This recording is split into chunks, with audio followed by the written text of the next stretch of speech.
నమస్కారం, నేను డాక్టర్ శిరీష రెడ్డి. అసలు మహిళలకు రిజర్వేషన్ ఎందుకు ఇవ్వాలి? దేశ ప్రజలందరూ ఈ మహిళా బిల్ రిజర్వేషన్ ఎందుకు మనకి అని అనుకుంటున్నారు. మహిళా రిజర్వేషన్ అనేది చాలా ఇంపార్టెంట్ రోల్ ప్లే చేస్తుంది. ఒక గొప్ప మార్పును తీసుకురాబోతుంది మన భారతదేశంలో. అది ఏ విధంగా?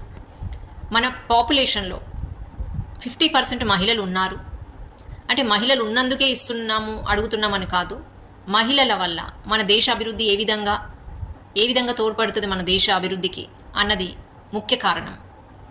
దీంట్లో మహిళలకి ఒక ఇంటిని సక్రమంగా నడిపించే అన్ని కోణాల నుండి ఆలోచించి ఆచితూచి అడుగులు వేసే మహిళలు ఇంటి బాధ్యతని ఎంత చక్కగా నెరవేర్చగలుగుతారు. అదేవిధంగా బాధ్యత తీసుకొని రెస్పాన్సిబిలిటీని మర్చిపోకుండా తూచా తప్పకుండా పాటించే మహిళలు ఎక్కువగా ఉంటారు.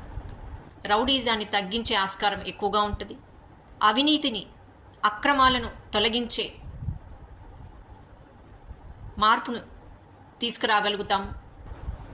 ఈ రాజకీయ పెత్తనం అనేది రౌడీలు గూండాలు రాజకీయాల్లో తగ్గించే ఆస్కారం ఎక్కువగా ఉంటుంది. సక్రమమైన జీవన విధానంతో మహిళలు నడపగలుగుతారు ఈ రాజకీయ వ్యవస్థని. దేశ అభివృద్ధి ఎన్నో ఇంతలు పెరుగుద్ది. భారత్ మాతాకి జై.